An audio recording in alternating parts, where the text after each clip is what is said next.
உடஞ்ச எலும்பை கூட ஒட்ட வைக்கிற சக்தி இந்த பிரண்டைக்கு இருக்குது.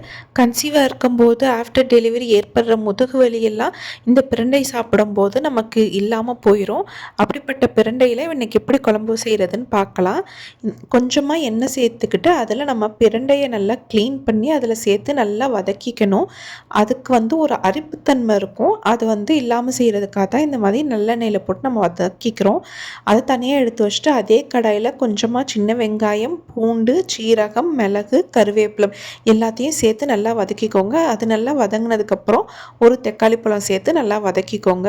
இதை தனியாக எடுத்து ஆற வச்சு அதை மிக்ஸி ஜாரில் சேர்த்துக்கோங்க. அது கூட நம்ம வதக்கி வச்சுருந்த பிரண்டையும் சேர்த்து நல்லா அரைச்சிக்கலாம். அதே கடாயில் கொஞ்சமாக எண்ணெய் சேர்த்து கடுகு, உளுந்து, வெந்தயம், சின்ன வெங்காயம், பூண்டு எல்லாத்தையும் சேர்த்து நல்லா வதக்கிக்கோங்க. இது நல்லா வதங்கி வந்ததுக்கப்புறம் நம்ம அரைச்சி வச்சுருந்த விழுதையும் இதோட சேர்த்து நல்லா வதக்கிக்கலாம்.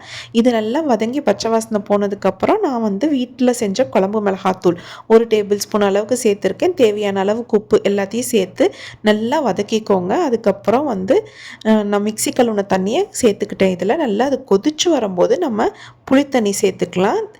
நல்லா புளித்தண்ணி சேர்த்து நல்லா கொதிச்சு வரணும். எண்ணெய் பிரிஞ்சு வர ஸ்டேஜில் நம்ம வதக்கி வச்சிருந்த பிரண்டையை இதில் கொஞ்சம் சேர்த்துக்கலாம். இது நல்லா கொதிச்சு வந்ததுக்கப்புறம் சுடுசோறு